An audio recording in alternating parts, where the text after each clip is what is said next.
నువ్వు తలుచుకుంటే అయితే తమ్మి అనుమానం కడుపులో పెట్టుకొని ఒక్క అడుగు కూడా ముందుకేయలేం. నువ్వైతే అడిగి చూడు రాదు, కాదన్నప్పుడు వేరే దారి చూద్దాం.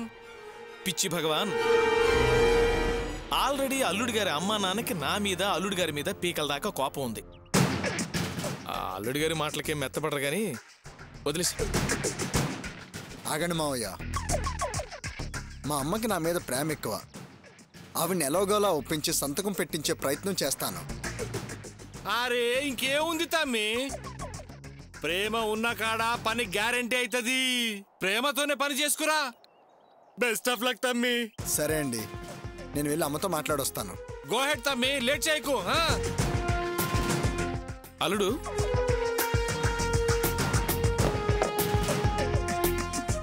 ఇదివరకే మీ ఫ్యామిలీ మ్యాటర్స్లో నాకు చెడ్డ పేరు వచ్చింది. మళ్ళీ నాకు ఎలాంటి అపవాదు రాకూడదు. ఎందుకంటే ఇందులో నా ఇన్వాల్వ్మెంట్ ఏమీ లేదు. నేను వద్దుంటున్నా, మీరు చూసుకుంటున్నారు అంతే. అలాగే మావయ్య, నేను చూసుకుంటానుగా. మీ పేరు కూడా బయటికి రానివ్వను. భగవాన్ అన్నా, వాళ్ళ నా హోటల్ దాకా తీసుకెళ్లి కాస్త నీ స్థాయిలో మర్యాదలు చేయి. అట్లాగే అన్నా. మోహన్ బండిది. పదండి. సరే సార్. పదండి సార్.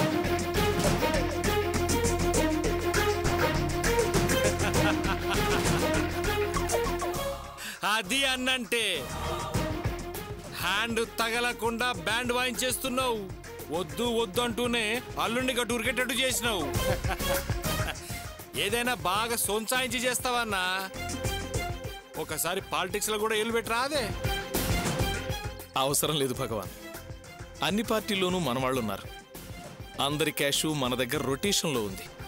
పైసలు వాళ్ళవి, జల్సా మంది.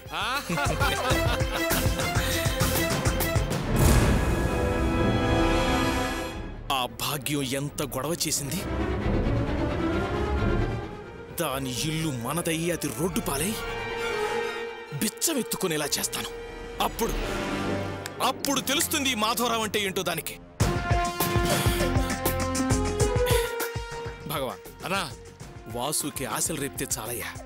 అది ఎలాంటిదైనా సొంతం చేసుకోవటానికి ఎంత మోసమైనా చేస్తాడు. ఆ స్థలం మనదైపోయినట్టేనే. వస్తానా?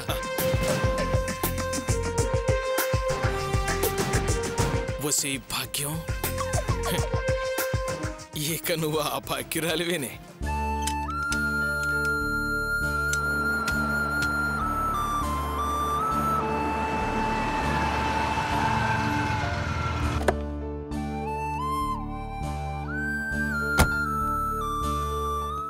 దీనా?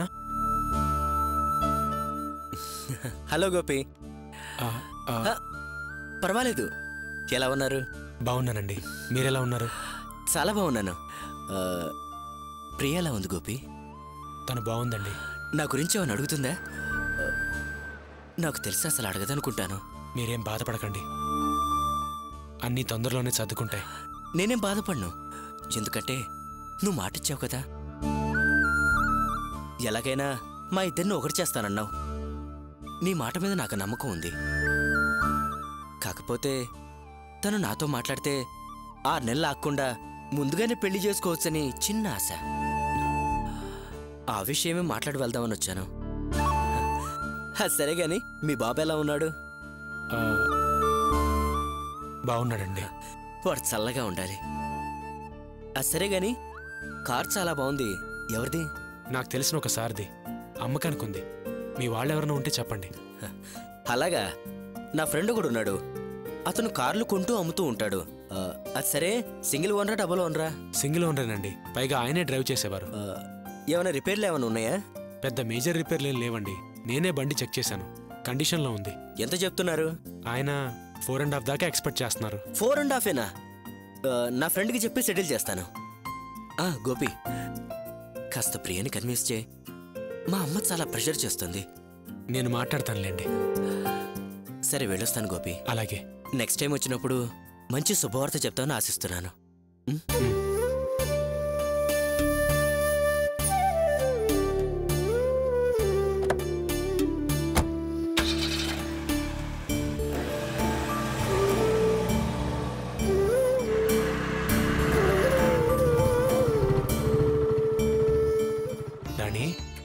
ఆకాష్ అన్నయ్య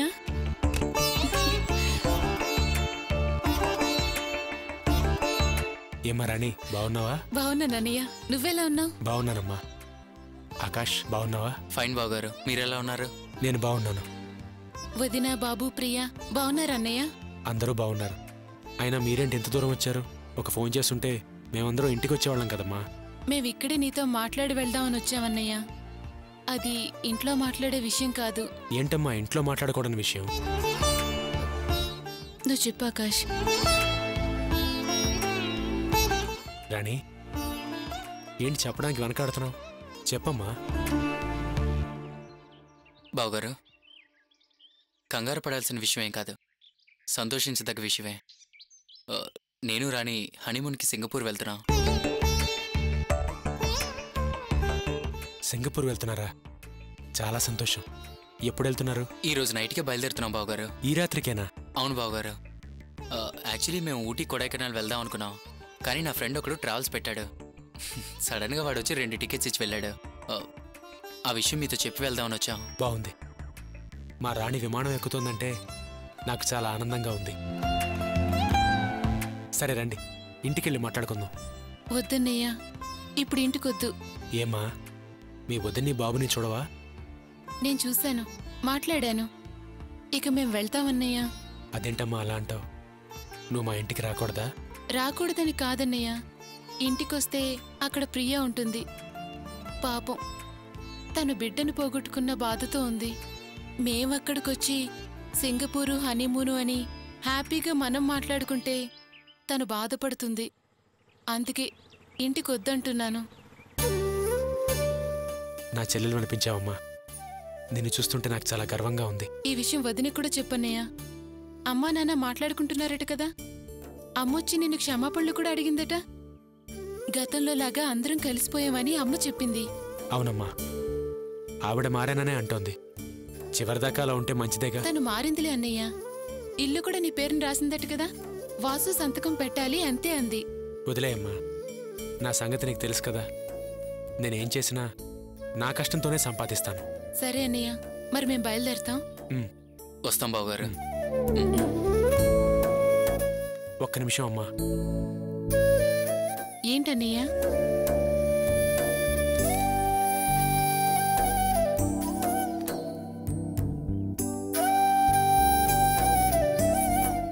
ఇది ఖర్చులో కొంచుకోమ్మా.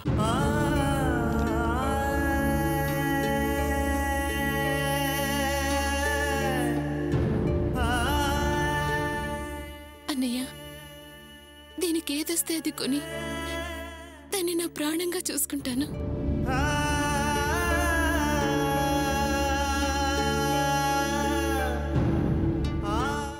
పదమ్మా.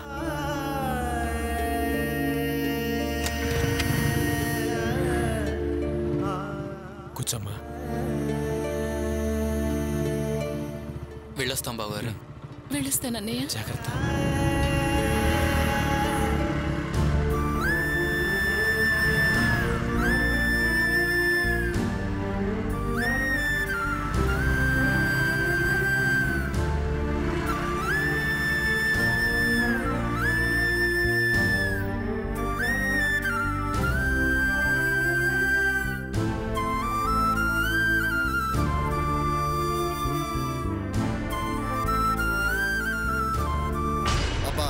ఎలాగోలా బిజినెస్ సెటిల్ అయిపోయింది.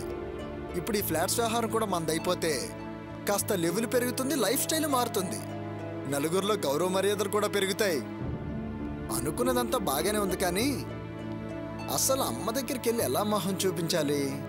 రాణి పెళ్లి కోసం అమ్మ ఇల్లు కుదవ పెడదాంరా అంటే కుదరదు అన్నాను. ఓవర్ యాక్షన్ చేసి చీపో అని గెంటేశాను. ఇప్పుడు ఎలా అబ్బా? ఏమయ్యా సేటు, సంపాదన బాగా ఉన్నట్టుందిగా? నా సంపాదన బాగానే ఉంది. నువ్వు డిపార్ట్మెంటల్ స్టోర్స్ పెట్టి మాధవరావు కల్లుడు పోయి బాగా సంపాదించావుగా. అది సరే గాని నీకోసం ఎదురు చూస్తున్నానయ్యా. నా కోసమా? ఏంటి సెట్ సంగతి? ఏమైందంటావేమిటయ్యా? కిరాణా బాబుద బాకీ 3500 ఉంది. మీ అమ్మను అడిగి తిరిగి నా కాళ్ళు తాటి దొలాలా అయిపోయాయి. మీ అమ్మ రూపాయి కూడా ఇవ్వట్లేదు. ఏంటి? మా అమ్మ 3500 ఇవ్వాలా? గట్టిగా నిలదీసి అడిగితేనే కానీ 5 పైసలు కూడా ఇవ్వదయ్యా. గట్టిగా నోరు తెరిచి అడిగితే ఆ ముందు నిలబడలేం. చీపురు తిరగేసి నాలుగ తెక్కొస్తుంది. నా డబ్బులు కాస్త నువ్వైనా ఇవ్వయ్యా బాబు. నా దగ్గర ఎక్కడ ఉన్నాయి సేటు? నువ్వు ఎలాగోలా మా అమ్మ దగ్గర వసూలు చేసుకోవాల్సిందే. ఆ విషయం నాకు తెలిసే పొద్దున్నే మీ ఇంటికి వెళ్ళాను. ఏమన్నదేంటి? భాగ్యమమ్మా, భాగ్యమమ్మా. ఎవరు? సేటు మీరా? ఏంటి ఇలా వచ్చారు? ఈ పక్కన కొంచెం పని ఉండి వచ్చానమ్మా. అలాగా? మరి వచ్చి మా గుమ్మ ముందు నిలబడ్డారేంటి? అదేనమ్మా, మీరు 3500 బాకీ ఉన్నారు కదా, అవి తీసుకెళ్దామని వచ్చాను. 6 నెలలు దాటిపోయింది. వచ్చినప్పుడల్లా 150 ఇచ్చినా ఈ పాటికి బాకీ చెల్లైపోయేది కదా. ఏంటి సేటు ఎగతాళి చేస్తున్నారా? గుమ్మ ముందు నిలబడి 150 అంటూ పరువు తీస్తున్నారు. ఎందుకమ్మా అలా మాట్లాడతావు? అప్పు వసూలు చేసుకెళ్దామనే కదా వచ్చాను. నేనేమన్నా ఇవ్వనన్నానా నువ్వు వసూలుకు రావడానికి? అయినా నేను మీతో ఏమన్నాను? డబ్బు రాగానే ఇస్తామన్నారుగా. వచ్చాయని ఎవరైనా చెప్పారా? ఎవరు చెప్పలేదమ్మా. వచ్చావో రాలేదో కనుక్కోవడానికి వచ్చాను. కనుక్కోవడం ఎందుకు? వస్తే నేనే ఇస్తాను కదా. తీసుకొచ్చి ఇస్తావు, వస్తాయి వస్తాయి అంటావు. ఎప్పుడు వస్తాయో చెప్పండి. ఏంటయ్యో ఏవో లక్షలు కొమ్మరించినట్టు నా గుమ్మ ముందుకు వచ్చి అడుగుతున్నావు. నలుగురు చూస్తే ఏమనుకుంటారు? నువ్వు షాప్ పెట్టిన 20 సంవత్సరాల్లో ఎన్నిసార్లు అప్పు పెట్టావు, ఎన్నిసార్లు అప్పు తీర్చాను. వేరే ఊరు వాడివి, నువ్వే పరువు గురించి ఆరాట పడుతుంటే ఈ ఊర్లో పుట్టి పెరిగిన వాళ్ళం. మాకు పరువు లేదనుకుంటున్నావా? మాకు డబ్బులు వస్తే తీసుకొచ్చి ఇస్తాం గానీ వెళ్ళవయ్యా, వెళ్ళి వెళ్ళు. కర్మ. అదయ్యా జరిగింది. అలాగా? ఇంట్లోకి ఎంట్రీ ఎలాగా అనుకుంటున్నాను. రూట్ దొరికిందన్నమాట. ఏమయ్యా వాసు? ఇది చాలా అన్యాయం అన్నా. అప్పు తీసుకొని ఇవ్వకుండా ఇలా తిప్పడం చాలా పెద్ద తప్పు. మా అమ్మ అయినా సరే, అది ఎవరైనా సరే తప్పు తప్పే. నీకు డబ్బు కావాలి అంతేగా? వాసు వాసు, నా 3500 నాకు ఇప్పించే ఏర్పాటు చేస్తే నీకు నమస్కారం పెడతానయ్యా. మరీ అంత తొందరపడక సేటు. నేను చెప్పినట్టు చెయ్యి, నీ డబ్బులు నీ చేతికి వస్తాయి. ఏం చేయమంటావు చెప్పు. చెప్తా.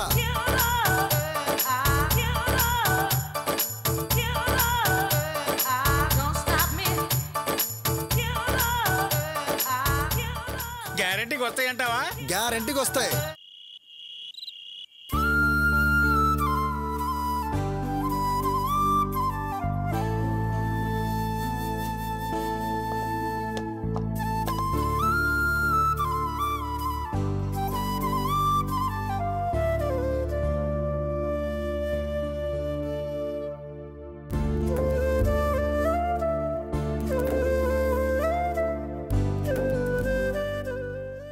అమ్మా ప్రియా, వచ్చావా బావా?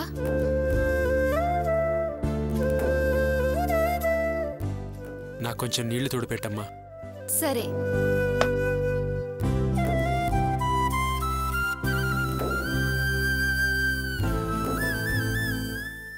అర్చన,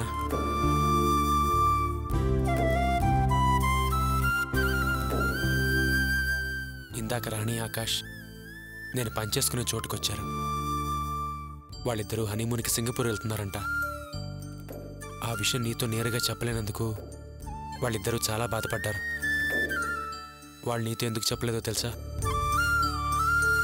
ప్రియ మనతో ఉంటుంది కదా, వాళ్ళు ఇలా ఆనందంగా హనీమూన్కి వెళ్తున్నారన్న విషయం నీకు చెప్తే ప్రియ మాట విని బాధపడుతుందని వాళ్ళ విషయం చెప్పకూడదనుకున్నారు. చిన్నవాళ్ళైనా ఎంత గొప్పగా ఆలోచించారు. అంటే ఆ రాణికి నాకన్నా ప్రియ ఎక్కువైపోయిందా? అర్చన, ఏం మాట్లాడుతున్నావు? మీరు ప్రియ మీద శ్రద్ధ చూపించేవారే. ఇప్పుడు రాణి కూడా దాన్ని సమర్థిస్తుంది. అందరూ ప్రియ మీదే ప్రేమ చూపిస్తున్నారు. నా మీద ఎవరికి ప్రేమ లేదా? ఏంటర్చన మాటలు? రాణి సానుభూతి చూపించడం తప్ప? అవునండి, తప్పేం లేదు. అన్ని తప్పులు నావే. అర్చన, నేనేం మాట్లాడుతున్నాను, నువ్వేం మాట్లాడుతున్నావు? దేవుడు ప్రియకి అన్యాయం చేశాడు, అందుకని వాళ్ళు సానుభూతి చూపించారు. దాని తప్పంటావేంటి? నా కన్న బిడ్డకి నేను పాలివ్వలేని నా పరిస్థితి మీద ఎవరూ సానుభూతి చూపించరా? జాలిపడరా? మీరు కూడా నా బాధను అర్థం చేసుకోరా? పిచ్చి పిచ్చిగా మాట్లాడద్దు అర్చన. నేను నిన్ను అర్థం చేసుకోలేకపోవడం ఏంటి? పిచ్చిదాన్ని కాబట్టే పిచ్చి మాటలు మాట్లాడుతున్నాను. నా కన్న బిడ్డకి పాలివ్వలేని నా బాధ నన్ను పిచ్చిదాన్ని చేస్తుంది. ఇది బయట పెడితే అందరూ నన్ను చెడ్డదానిలా చూస్తున్నారు. నేను రాణికి ఎంత చేశాను. మీరు తనని చెల్లెల్లా చూసుకున్నారు, నేను కన్న తల్లిలా చూసుకున్నాను. రాణి ప్రేమ విషయంలో తనని సమర్థిస్తూ మీకు నేను నచ్చ చెప్పాను. ఒక సమయంలో మిమ్మల్ని కాదని రాణి పెళ్లి నేను చెయ్యాలని చూశాను. అంత చేసిన దాన్ని ఇప్పుడు నేను దానికి కానిదాన్ని అయిపోయానా? నా తలరాత అంతేనండి. అందరూ నాకు దూరం అయిపోతున్నారు. రాణికి కానిదాన్ని అయిపోయాను. ఇప్పుడు కన్న కొడుక్కి పాలివ్వలేని దాన్ని అయిపోతున్నాను. అంతా నా కర్మ. అర్చన, ఎందుకింత ఆవేశపడుతున్నావు? ఈ విషయంలో నువ్వు ఒక్కదానివే కాదు, నేను కూడా చాలా బాధపడుతున్నాను. బావా, నీళ్లు పెట్టాను, మీరు వెళ్ళి స్నానం చేయండి. సరేనమ్మా. భానక్క దగ్గర గిన్నుంది, నేను వెళ్ళి తీసుకొస్తాను. చూడు, ప్రియవల్లే మనిద్దరం గొడవ పడుతున్నామని తనకి తెలియకూడదు. తెలిస్తే చాలా బాధపడుతుంది. ఎందుకు చెప్తున్నానో అర్థం చేసుకో. ఆవేశపడద్దు, ప్రశాంతంగా ఉండు, సరేనా?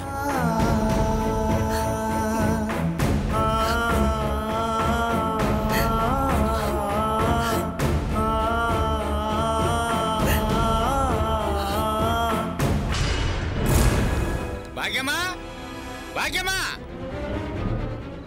ఇట్రావమ్మా. ఈ సేటుకు పని పడలేదు. ఈరోజు ఎవరు అటు ఇటు తేల్చాల్సిందే. ఏంటి సేటు ఎలా వచ్చావు? మళ్ళీ ఈ పక్కన ఏమైనా పనుందా? ఆహా, ఏం పని లేదు. ఊరికే నిన్ను చూసిపోదామని వచ్చా. ఏంటి మాటలు అదోలా వస్తున్నాయి? నన్ను చూసిపోవడానికి రావడం ఏంటి? ఎందుకు వచ్చావు చెప్పు. ఏంటమ్మా చెప్పేది? బాకీ వసూలు చేసుకోవడానికి వచ్చా. నేనేమైనా ఈ పూట ఇస్తానని చెప్పానా? ఏంటమ్మా నువ్వు ఇచ్చేది? నేను ఇచ్చిన అప్పు బావిలేసిన రాయని చేతులు ముడుచు కూర్చోవాలా? ముందు బాకీ కట్టవమ్మా. ఏమయ్యా, నీకోసారి చెప్తే అర్థం కదా? డబ్బులు రాగానే ఇస్తానని పొద్దున చెప్పానుగా. ఏంటి చెప్పేది? నేను చచ్చేదాకా నీ బాకీ తీరేట్లేదు. డబ్బు కట్టేదాకా ఇక్కడి నుంచి కదల్లో. ఇదిగో ఇక్కడే కూర్చుంటా. ఏమయ్యా సేటు, డబ్బులు రాందే ఎక్కడి నుంచి తెచ్చిస్తాము? గున్నపడంగా ఇచ్చే స్థామతే ఉంటే అసలు అప్పు ఎందుకు చేస్తాము? మర్యాద ఎక్కడి నుంచి బయటికి వెళ్ళు, లేదంటే పరిస్థితి మరో రకంగా ఉంటుంది. వెళ్తానమ్మా, వెళ్తాను. నేరుగా పోలీస్ స్టేషన్ వెళ్ళి నిన్ను జైల్లో వేయించిన బాకీ వసూలు చేస్తాను. అయ్యో, ఈ భాగ్యానికి పోలీస్ స్టేషన్ పెడతావా? అయినా వాళ్ళెందుకు నన్ను జైల్లో పెడతారు? తేదీ వారీగా నువ్వు తీసుకున్న సరుకులన్నీ, నీ సంతకం అన్ని చూపిస్తా. ముష్టి 3,500కి 3 లక్షల సార్లు తిప్పావు. అసలు వడ్డీ అన్ని వసూలు చేస్తా. అయ్యయ్యో, ఏంటి సేటు, ఎన్నాళ్ళ నుంచి మీ షాపులో సరుకులు తీసుకుంటున్నాను. ఏనాడైనా ఎగ్గొట్టేనా? ఏదో ఇబ్బంది వచ్చి ఈసారి కాస్తంత లేట్ అయింది. దానికి పోలీసుల దాకా వెళ్తానంటావేంటి సేటు?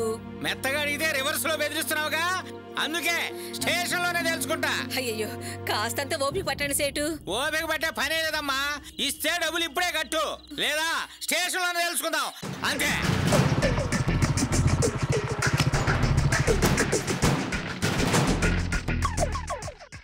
ఏంటి చెట్టు మా అమ్మతో గొడవ పడుతున్నావు? ఏంటి సంగతి? ఈవిడ గారు నా దగ్గర 3,500 అప్పు చేసింది. బాకీ అడగడానికి వస్తే నా మీదే తిరగబడుతుంది. డబ్బానా కావాలి, లేకపోతే పోలీస్ స్టేషన్ వెళ్తా. ఏంటి పోలీస్ స్టేషన్కి వెళ్తావా? ఏది వెళ్ళి చూద్దాం. నేనెవరో మా మామ ఎవరో తెలుసా? ఏంటయ్యా మర్యాద అడుగుతుంటే రివర్స్ లో పోతున్నావు? నీకంటే మీ అమ్మేనాయమే. నా డబ్బు నా మొఖాన్ని కొట్టండి, లేకుంటే పోలీస్ స్టేషన్ వెళ్తా. ఏంటి డబ్బు అని చేస్తున్నావు? ఎంత బాలి? 3,500. ఆఫ్టర్ ఆల్ 3,500కి ఇంత రాద్ధాంతం చేస్తున్నావా? నేను తలుచుకుంటే మా అమ్మ కోసం 3.5 లక్షలైన ఇస్తాను. ఇదిగా తీసుకో 4,000. 500 రూపాయలు వడ్డీ కింద జమ చేసుకో. ఇంకొకసారి చుట్టుపక్కలకి వస్తే గుద్దుతా. డబ్బు నాకు ఇస్తే నేను ఎందుకుంటాను ఇక్కడ? వేలు ఏంటమ్మా 3,500 కోసం ఇంత గొడవ? నాకు జస్ట్ ఒక ఫోన్ చేస్తే హెల్ప్ చేసేవాడిని కదా. నన్ను పూర్తిగా మర్చిపోయావమ్మా నువ్వు. పద ఇంట్లోకి వెళ్దాంరా.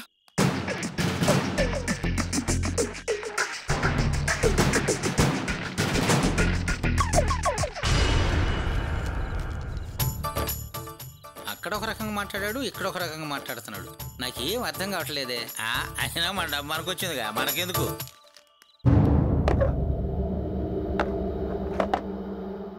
అమ్మయ్యా, ఏంటమ్మా కన్నకొడుకు వచ్చాడు, కుర్చీ వేయటం లేదు, కనీసం ఫ్యాన్ కూడా వేయట్లేదు. ఏంటమ్మా అలా కోపంగా చూస్తున్నావేంటి? చాలా రోజుల తర్వాత అమ్మని చూసి ప్రేమగా 4 మాటలు మాట్లాడదామని వస్తే అలా ఉన్నావేంటమ్మా? అయినా వాడెవడో 3,500 కోసం ఇంటి ముందుకు వచ్చి పోలీస్ స్టేషన్కి వెళ్తానని గొడవ పడుతుంటే కన్న కొడుకు వాసు ఉన్నాడన్న సంగతి మర్చిపోయావమ్మా. ఇంకా నేను చచ్చిపోలేదమ్మా, బ్రతికే ఉన్నాను. అయినా నువ్వే కదమ్మా కోరి నన్ను ఎల్లరికం పంపించావు. ఇంకక్కడే వదిలేస్తాను అనుకున్నావా? మనం ఎన్ని అనుకున్న తల్లి ప్రేమ ఎక్కడికి పోతుంది చెప్పు?